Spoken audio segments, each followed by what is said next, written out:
Experimento, eles pegaram um macaquinho, ensinaram ele a ficar sentadinho numa cadeira e tal, e eles deram um suquinho de laranja pro macaquinho. É um experimento do grupo do professor Schultz. Hoje no mundo, assim, não sei se ele é vivo ainda, mas é o cara que mais sabe sobre sistema de recompensa e dopamina. Ele tem bons reviews, assim, que ensinam muito bem sobre isso. Ele ensinou o macaquinho a ficar numa cadeira. Ele ensinou pro macaquinho que suquinho de laranja, maçã é gostoso. Então, ele primeiro, antes de mais nada, ele abriu a cabeça do macaquinho e botou um eletrodo lá no núcleo accumbens, que é a região do centro de recompensa no cérebro do macaco. E esse eletrodo consegue identificar a atividade neuronal dessa região. Então, quando essa região aumenta a atividade, o eletrodo consegue detectar, significa que o animal está sentindo prazer. Ou que tem aumento de dopamina. Tá? O que ele viu? Ele pegou o macaquinho, deu um suquinho de laranja, um suquinho de maçã, ele viu que explodiu a quantidade de dopamina no cérebro do animal. O animal sentiu prazer. A dopamina também é sobre prazer, mas mais sobre motivação, porque você consegue sentir prazer sem dopamina. Aí ele ensinou o macaquinho que sempre que acender uma luzinha no teto, ele vai receber o suquinho. E ficou registrando na cabeça do macaco quando que aumentava a dopamina na cabeça do macaquinho. Então, o que ele viu? Ele viu que quando o macaquinho enxergava que acendeu a luzinha no teto, a dopamina aumentava muito no cérebro dele. Quando ele bebia o suco, já não tinha mais dopamina. Entendi. Ou seja, quando o sinal do prazer chegou, a dopamina subiu. Quando ele sentiu o prazer e recebeu a recompensa, já não tinha tanta dopamina. É tipo o iFood. É tipo o iFood, é tipo aquela pessoa que tá assistindo um filme e vê alguém fumando no filme. Cara, quando você vê o gatilho, a sua dopamina explode. E a dopamina faz você pegar o cigarro e fumar. Quando você fuma o cigarro, talvez nem tenha tanta dopamina. Então a dopamina ela é sobre antecipar a recompensa, não sobre a recompensa em si. O que acontece, cara? A dopamina e o sistema dopaminérgico, de uma maneira geral, foi desenvolvida, à luz da nossa evolução, para viver num ambiente onde não tem tanto sinal dopaminérgico, onde não tem tanta disponibilidade de situações hiperdopaminérgicas como hoje. Que fica te estimulando o tempo inteiro. Exato. Então a dopamina, quando você abre um livro de neurociência clássico, você vai ver que o que eles usam para explicar a motivação? Comportamento de beber água, comportamento de comer, de se alimentar, e sexo.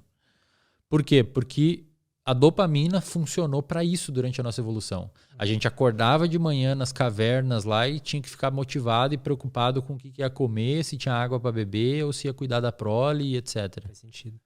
Hoje, a gente não precisa se preocupar mais com isso. Inclusive, tem alguns pesquisadores que argumentam que a sociedade hoje ela é tão deprimida e tão ansiosa justamente por isso. Porque o nosso sistema ele se desenvolveu para se preocupar com algumas coisas e hoje a gente não precisa se preocupar com tanta coisa. A gente não precisa urgentemente de coisas hoje vitais para viver. Via de regra, as pessoas têm coisas para comer. Via de regra, as pessoas têm água para beber e abrigo para dormir. E o sistema dopaminérgico ele foi desenvolvido para você viver num ambiente onde você sempre precisa estar engajado buscando alguma coisa.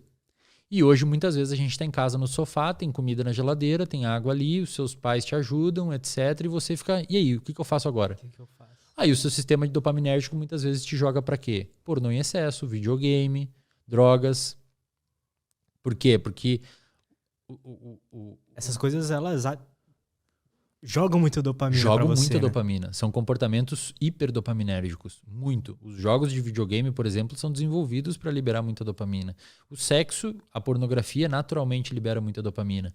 Aí o que eu comecei a estudar, cara? Eu comecei a perceber que, na realidade, quando a gente fala, por exemplo, de um comportamento adicto, de uma pessoa viciada, uma pessoa dependente química, ela é uma pessoa, se você pegar um estudo de ressonância magnética funcional ou PET scan e olhar o cérebro de um usuário de cocaína enquanto você injeta cocaína nele, você vai ver que a ligação da dopamina com o receptor de dopamina é mais baixa que o cérebro de uma pessoa saudável.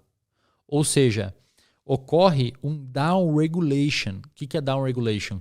De tanto você bombardear o sistema com dopamina, devido ao uso da droga, ocorre uma adaptação para baixo do seu sistema. Então o seu basal de dopamina fica mais baixo. Entendi. É por isso que você sempre precisa ficar buscando aquilo. Por quê? Porque o seu basal está cada vez mais baixo e você tenta desesperadamente aumentar a sua dopamina com a droga, só que ele cai ainda mais.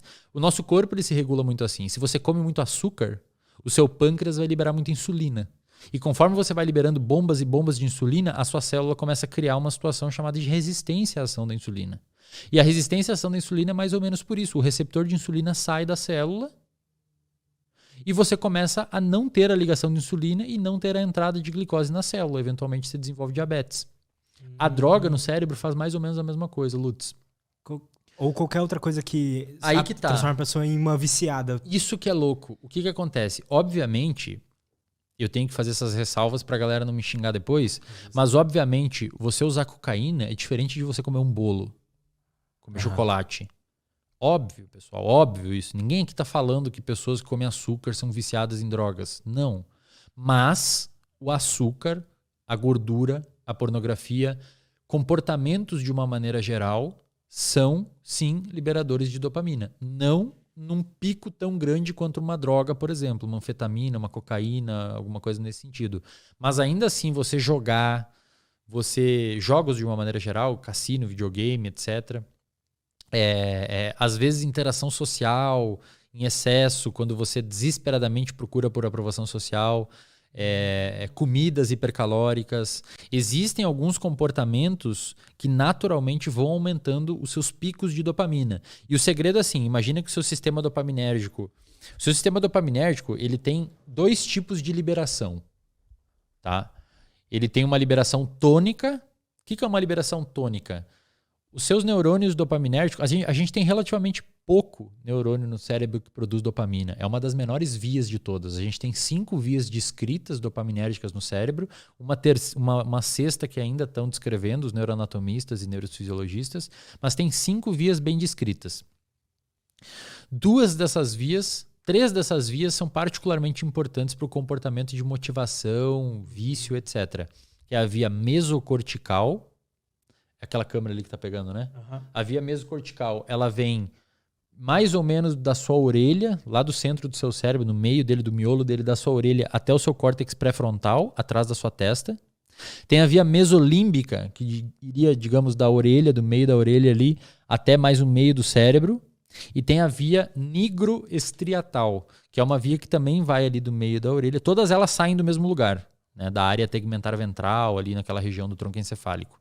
Que vai da área tegmentar, da substância nigra até o estriado. Essa via nigroestriatal, por exemplo, é uma via que tem morte de neurônios de dopamina em pessoas com Parkinson, que resulta em tremores motores.